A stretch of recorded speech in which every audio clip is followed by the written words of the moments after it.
കേന്ദ്ര സർക്കാരിന്റെ ജനദ്രോഹ ബജറ്റിനെതിരെ സിപിഐ ഭരണിക്കാവ് മണ്ഡലം കമ്മിറ്റിയുടെ ആഭിമുഖ്യത്തിൽ പള്ളിക്കൽ ഹെഡ് പോസ്റ്റ് ഓഫീസിന് മുന്നിൽ പ്രതിഷേധിച്ചു.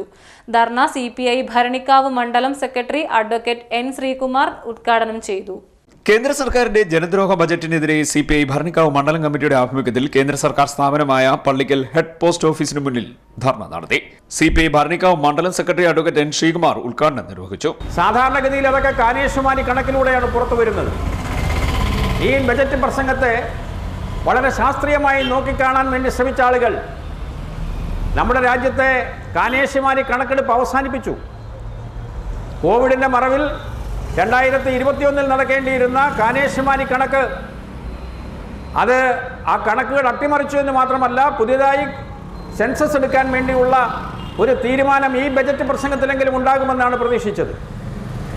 ബജറ്റ് പ്രസംഗത്തിൽ സെൻസസ് സംബന്ധിച്ച തീരുമാനമെടുത്താൽ രാജ്യത്തെ പട്ടിണി പാവങ്ങൾ എത്ര, രാജ്യത്തെ പ്രയാസം അനുഭവിക്കുന്ന ജനവിഭാഗങ്ങൾ എത്ര, രാജ്യത്തെ വ്യത്യസ്ത വിഭാഗങ്ങളിലെ ജനങ്ങളുടെ കണക്ക് പരിശോധിച്ച് അതിനാനുപാതികമായി കേന്ദ്ര ഗവൺമെൻറ്റിൻ്റെ ഫണ്ട് വിനിയോഗിക്കുന്നതിന് വേണ്ടിയുള്ള സംവിധാനം ഉണ്ടാക്കുക എന്നതാണ് സാധാരണഗതിയിൽ ശാസ്ത്രീയ മനോഭാവമുള്ള ഗവൺമെൻറ്റുകൾ ചെയ്യുന്നത്.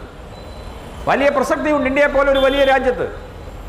ഇന്ത്യയെ പോലെ ലോകത്തെ ഒന്നാം സ്ഥാനത്ത് നിൽക്കുന്ന ജനസംഖ്യയുള്ള രാജ്യത്തെ ജനങ്ങളുടെ കണക്കിപ്പോൾ നമ്മുടെ കേന്ദ്ര ഗവൺമെൻറ്റിൻ്റെ കയ്യിലില്ല. അവരിൽ പിന്നോക്ക വിഭാഗക്കാർ എത്രയാണെന്നുള്ള കണക്ക് ഗവൺമെൻറ്റിൻ്റെ കയ്യിലില്ല. അവരിലെ പട്ടിണിക്കാരുടെ കണക്കില്ല. അവരിൽ പ്രകൃതി ദുരന്തം അനുഭവിച്ച് എല്ലാ വസ്തുവകകളും നഷ്ടപ്പെട്ട ആളുകളുടെ കണക്ക് ഗവൺമെൻറ്റിൻ്റെ കയ്യിലില്ല. ഇതൊന്നും ശാസ്ത്രീയമായി മനസ്സിലാക്കി കൃത്യമായി ആസൂത്രണം ചെയ്ത് ആർക്കാണോ സഹായം നൽകേണ്ടത് ആ സഹായം നൽകേണ്ടവരിൽ സഹായം എത്തിക്കുവാൻ വേണ്ടിയുള്ള ഒരു പദ്ധതിയും ആവിഷ്കരിക്കാതെ കഴിഞ്ഞ ബജറ്റ് പ്രസംഗങ്ങളിലൊക്കെ ചെയ്തതുപോലെ വൻകിട മുതലാളിത്തത്തെ സഹായിക്കുന്ന, സമ്പന്നരെ കൂടുതൽ സമ്പന്നരാക്കുന്ന, സമ്പന്ന മുതലാളിത്തത്തിൻ്റെ കീശ വീർപ്പിക്കുന്ന, പാവപ്പെട്ടവനെ അവഗണിക്കുന്ന മണ്ഡലം അസിസ്റ്റന്റ് സെക്രട്ടറി എസ് ആദർശ് അധ്യക്ഷനായി. Doctor P K Janardanakkurup, A K Saju, R Anandan, K Sreekumar, N Somalatha, Ninan George, C K Suresh Babu, advocate Unnikrishnan, K Pradeep, Ochirachandran തുടങ്ങിയവർ സംസാരിച്ചു. CDNet news, Kayamkulam.